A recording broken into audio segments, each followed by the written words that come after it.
भारत की पहली महिला कौन थी जिन्होंने एक आर्म्ड रेवोल्यूशनरी ऑपरेशन की कमांड की थी?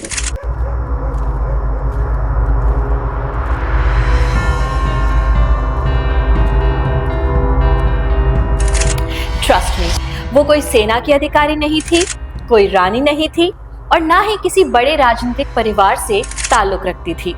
वो एक स्कूल टीचर थी जो सिर्फ 21 साल की उम्र में बंदूक लेकर अपने दल का नेतृत्व करते हुए dogs and Indians are not allowed वाले क्लब में ब्रिटिश राज को सीधे चुनौती देने पहुंच गई। नमस्ते, मैं हूं स्नेहा और आप देख रहे हैं पावर सर्किट्स। स्वतंत्रता सीरीज के इस एपिसोड में हम बात करेंगे प्रीतिलता वाडेदार की। 5 मई 1911 चित्तगोंग, आज का जो बांग्लादेश है, एक साधारण परिवार में प्रीतिलता का जन्म हुआ। कॉलेज के दौरान प्रीतिलता दीपाली संघ और बाद में छात्री संघ से जुड़ गई। ये सिर्फ महिला संगठन नहीं थे, यहाँ महिलाओं को फिजिकल ट्रेनिंग दी जाती थी, राजनीतिक चेतना जगाई जाती थी। इसी दौरान उनकी मुलाकात हुई पूर्णेंदु दस्तीदार से। प्रीतिलता ने उनसे सिर्फ एक बात कही कि मुझे भी इस लड़ाई का प्रत्यक्ष हिस्सा बनना है। लेकिन उस समय महिलाओं को आमतौर पर संदेश पहुंचाने या सहायता देने जैसे काम दिए जा रहे थे, लेकिन प्रीतिलता सामने से लड़ाई लड़ना चाहती थी और उसे प्रत्यक्ष लड़ाई चाहिए थी। जब उनकी बात मास्टरदा सूर्यसेन तक पहुंची तो उन्होंने प्रीति को चित्तगोंग रेवोल्यूशनरी पार्टी में शामिल कर लिया।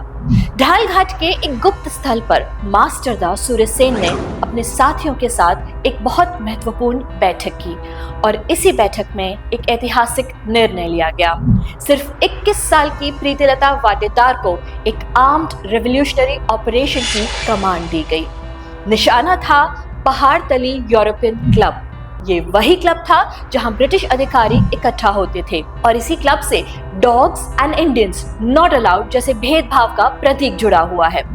ऑपरेशन का उद्देश्य सिर्फ एक इमारत पर हमला करना नहीं था, ये ब्रिटिश राज को ये संदेश देना था कि भारत के लोग जलियांवाला बाग जैसे अत्याचारों को भूले नहीं हैं। 24 सितंबर 1932 रात के करीब 10 बजे प्रीतिलता ने सोल्जर का भेष पहना। उनके साथ युवा क्रांतिकारी थे। बॉम्ब्स, रिवॉल्वर्स और हर कदम की पहले से तैयार योजना। सिग्नल मिला और ऑपरेशन शुरू हो गया और कुछ ही मिनटों में पूरा क्लब अफरा तफरी से भर गया। ब्रिटिश अधिकारियों को शायद अंदाजा भी नहीं था कि इस ऑपरेशन की कमांडर एक भारतीय महिला है और वो भी 21 साल की। लेकिन इसी बीच एक गोली प्रीतिलता को लग गई।